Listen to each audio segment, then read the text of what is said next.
Et nous venons d'achever le premier trimestre d'une année scolaire. Il a fallu que nous puissions nous réunir avec le chef d'établissement pour évaluer ce qu'a été le premier trimestre. Ainsi sur le plan pédagogique, sur le plan de la gouvernance, mais aussi sur le plan des évaluations certificatives qu'il y a eu au niveau primaire et les évaluations qui pointent à l'horizon au niveau secondaire.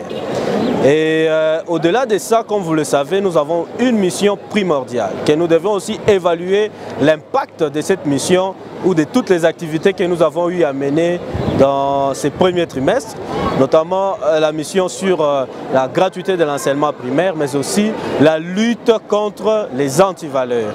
Et je pense que monsieur l'inspecteur principal provincial a eu aussi à donner même la cartographie ou un tableau synthèse des actions que nous avons menées, des sanctions que nous avons aussi données aux chefs d'établissement qui sont allés en dehors des instructions et nous leur avons rappelé à l'ordre. Comme vous le savez, la répétition est la mère de la science. Nous leur avons rappelé à l'ordre, nous avons rappelé les instructions et rappelé certaines dates phares par rapport aux planifications que nous avons durant cette année scolaire.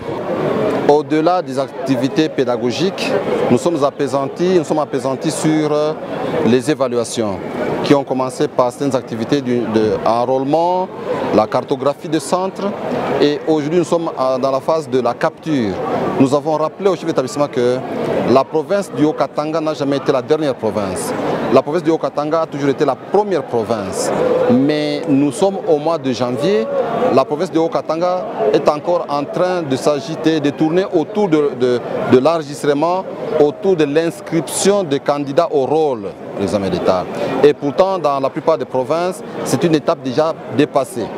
Qu'à cela nous tienne, mieux vaut tard que jamais, nous avons appelé les chefs d'établissement à pouvoir doubler d'efforts pour que d'ici le 15 janvier, que nous puissions terminer la capture, que nous puissions terminer l'inscription au rôle des candidats pour qu'enfin nos élèves, nos finalistes puissent avoir leur matricule au niveau du Centre national d'organisation de l'examen d'État.